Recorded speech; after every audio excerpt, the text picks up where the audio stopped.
Steve Sanchez hanging out with you. Thursday edition of the program. Lots to talk about. Calls on hold, stay put. We are going to be jumping to you in the next segment. Because right now I have a special guest. I have a lot of respect for this woman. Tons of respect. You know who she is. She's tough. A lot of people are like, you know what? We just hope she's on that list as VP. But she is doing what she needs to do in Congress. And that is none other than Representative Elise Stefanik. She joins us now here in Vegas at the Republican Jewish Coalition Summit. So, Representative Stefanik, I appreciate you hanging out with us for a bit.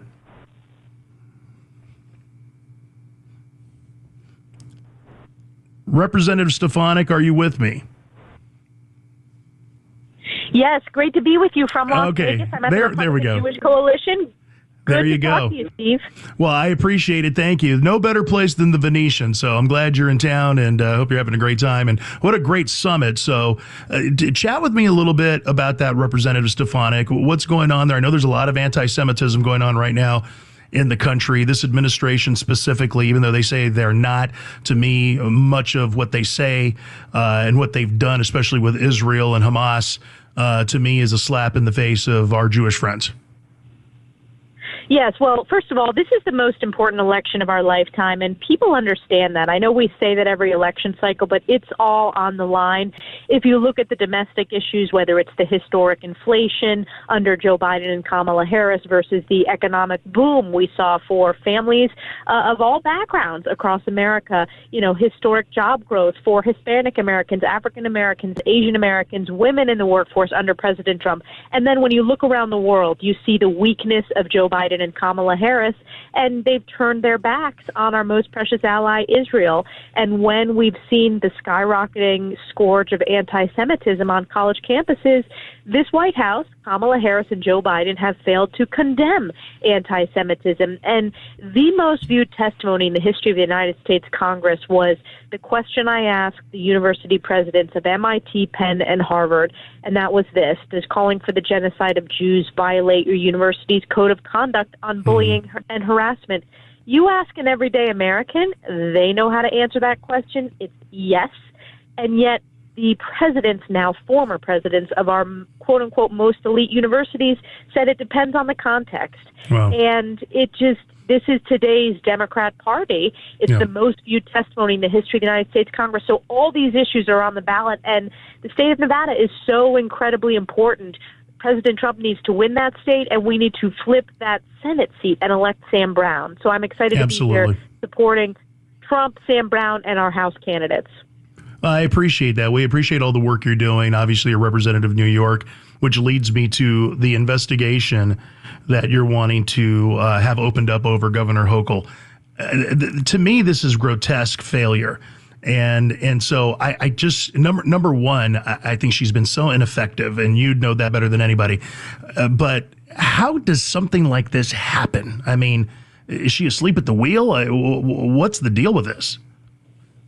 It's sheer negligence and incompetence. And Kathy Hochul, again, remember, she replaced Andrew Cuomo, who was, I used to call him the worst governor in America because of his corruption issues, but she is now even worse than Andrew Cuomo, which people will tell you that's hard and unimaginable that she would be even worse than he is, but she's achieved that. And this latest bombshell scandal of a spy at the highest levels of New York State government, it is on her watch, and she needs to be held accountable. This investigation is important for national security reasons, and it was a communist Chinese spy at the highest level of New York government. And it's just, we will demand an investigation, and we will hold her accountable. Kathy Hochul, I would add, is one of the many Democrats across the country whose approval ratings are so far below where a traditional Democrat would be in a traditionally blue state. We're going to go on offense and continue to pick up those congressional seats in New York State.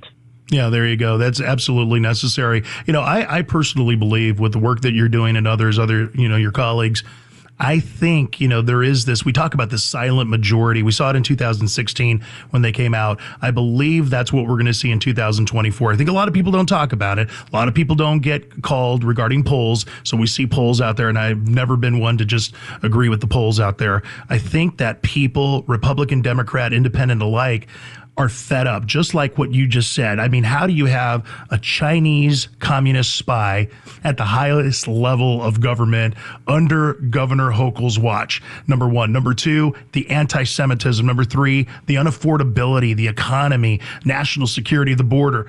Most people, I think, Representative Stefanik, put their political ideology on the shelf to literally fix the core principles of America. Wouldn't you agree? That's what I think we'll see in November.